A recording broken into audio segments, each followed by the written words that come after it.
श्री परमात्मने नमः। श्री गणेशाय नमः। श्री सद्गुरुदेवाय नमः। श्री सरस्वती नमः। श्री गीता जी की जय। श्री पार्थ और सारथी की जय। श्री गौरी शंकर भगवान की जय। आदरणीय भक्तजनों, सादर प्रणाम।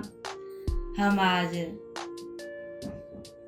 गीता जी में 18वें अध्याय का महात्म्य सुनेंगे, जिसको भगवान शिव जी माता पार्वती को सुनाते हैं।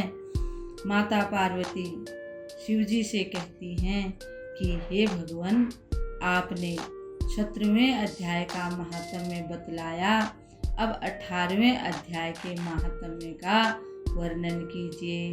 श्री महादेव जी ने कहा, हे गिरिनंदिनी, चिन्मय आनंद की धारा बहाने वाले 18वें अध्याय के पावन महात्म्य को, जो वेद से भी उत्तम है, श्रवण करो। यह संपूर्ण शास्त्रों का सर्वस्व, कानों में पड़ा हुआ रसायन के समान तथा संसार के यातना जाल को छिन्न भिन्न करने वाला है। सिद्ध पुरुषों के लिए यह परम रहस्य की बात है। इसमें अविद्या का नाश करने की पूर्ण ताकत है। यह भगवान विष्णु की चेतना तथा सर्वश्रेष्ठ परम पद है। इतना ही नहीं, यह विवेकमयी लता का मूल है। काम, क्रोध और मद को नष्ट करने वाला है।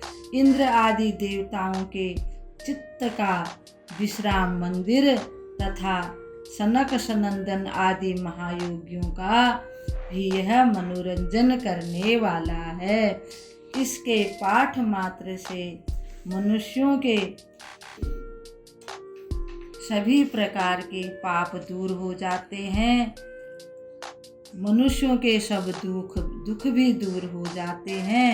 यहाँ तक कि उनको लेने के लिए यमदूत भी नहीं आते हैं, अर्थात वे सब वैकुंठ धाम को चले जाते हैं।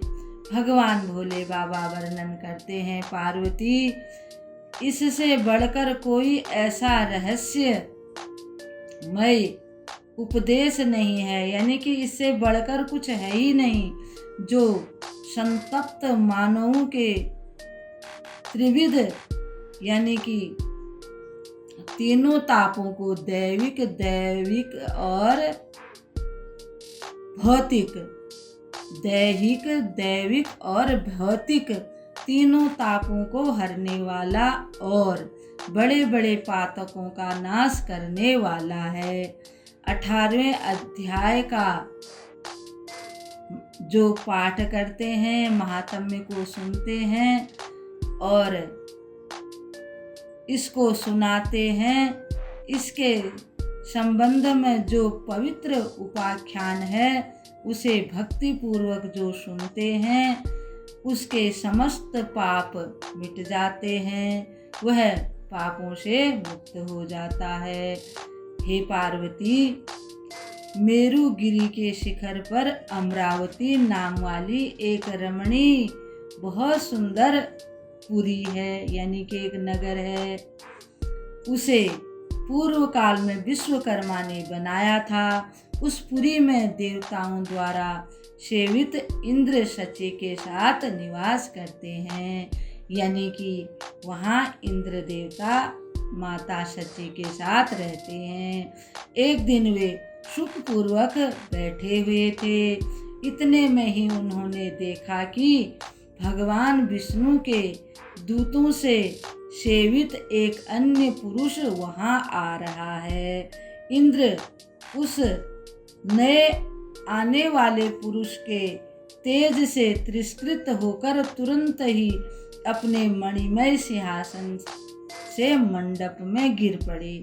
इंद्र देवता अपने सिंहासन से उस पुरुष को देख करके आश्चर्यचकित होकर के नीचे गिर गए। वो इतना तेजवान था। तब इंद्र के सेवकों ने देवलोक के साम्राज्य का मुकुट वो जो नया पुरुष आया था उसके मस्तक पर रख दिया और इसको इंद्र की उपाधि मिल गई। फिर तो दिव्य गीत गाती हुई देवांगनाओं के साथ सब देवता उनकी आरती उतारने लगे। ऋषियों ने वेद मंत्रों का उच्चारण करके उन्हें अनेक आशीर्वाद दिए। गंधर्वों का गान शुरू हो गया, अप्सराएं नृत्य करने लगी। इस प्रकार इस नवीन इंद्र को 100 यज्ञों का अनुष्ठान किए बिना ही नाना प्रकार के उत्सवों से सेवित देखकर पुराने इंद्र को बड़ा ही आश्चर्य हुआ। वे सोचने लगे, इसने तो कोई भी पुण्य का काम नहीं किया, न तो इसने कुछ सड़कों के किनारे छायादार वृक्ष ही लगवाए, न इसने अकाल पड़ने पर भूखे लोगों को अन्नदान किया, न इसने कुछ विद्यालय इत्यादि खुलवाए, न इसने कोई तीर्थ बनाए, न इसने कोई यज्ञ किए हैं। फिर इसने कौन सा ऐसा काम कर दिया जो ये इंद्र बन गया। इसको तो बिगर कुछ किए ही सब कुछ मिल गया। यह सोचकर इंद्र देवता भगवान विष्णु से पूछने के लिए प्रेम पूर्वक क्षीर सागर पर विष्णु भगवान के पास गए।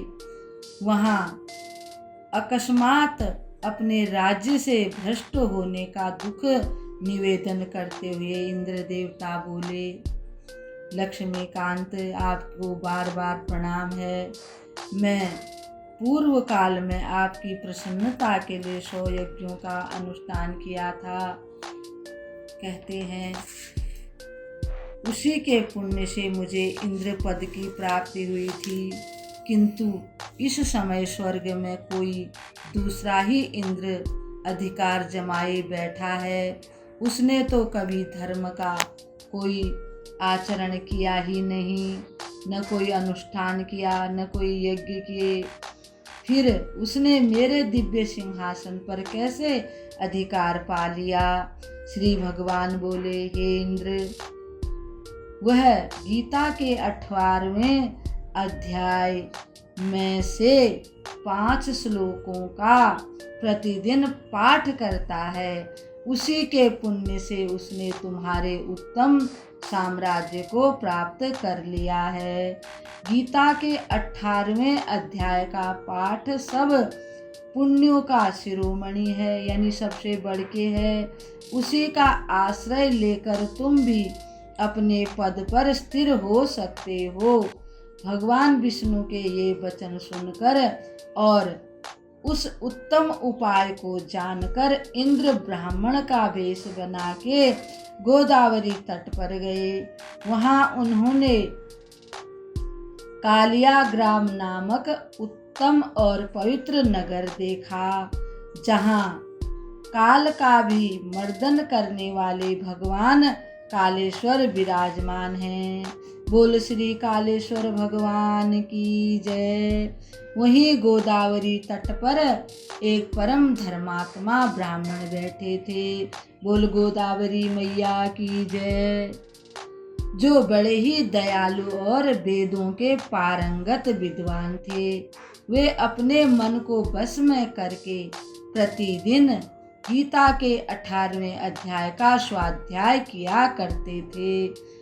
उन्हें देखकर इंद्र ने बड़ी प्रसन्नता के साथ उनके दोनों चरणों में मस्तक झुकाया और उन्हीं से 18वें अध्याय को पढ़ा, यानी कि उनसे दीक्षा ग्रहण की।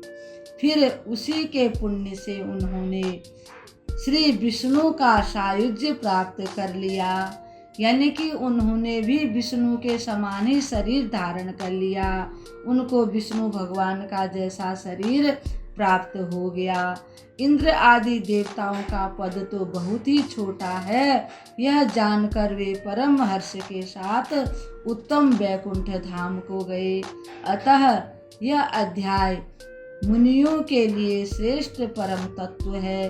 पार्वती 18वें अध्याय के इस दिव्य महात्म्य का वर्णन समाप्त हुआ। इसके श्रवण मात्र से मनुष्य सब पापों से छुटकारा पा जाता है। इस प्रकार संपूर्ण गीता का पाप नाशक महात्म्य बतलाया गया। महाभागे, जो पुरुष श्रद्धा युक्त होकर इसका श्रवण करते हैं, भगवान भोले बाबा कहते हैं, वह समस्त यज्ञों का फल पाकर अंत में श्री विष्णु का सायुज्य यानी विष्णु का जैसा शरीर धारण करके वैकुंठ धाम को प्राप्त कर लेता है। इस प्रकार से गीता जी के 18वें अध्याय का महात्म्य यहाँ पर पूर्ण हुआ। कल हम श्री गीता जी के 18वें अध्याय का पाठ करेंगे। तब तक के लिए हम आपको प्रणाम करते हैं। ओम श्री परमात्मने नमः। ओम श्री परमात्मने नमः। ओम श्री परमात्मने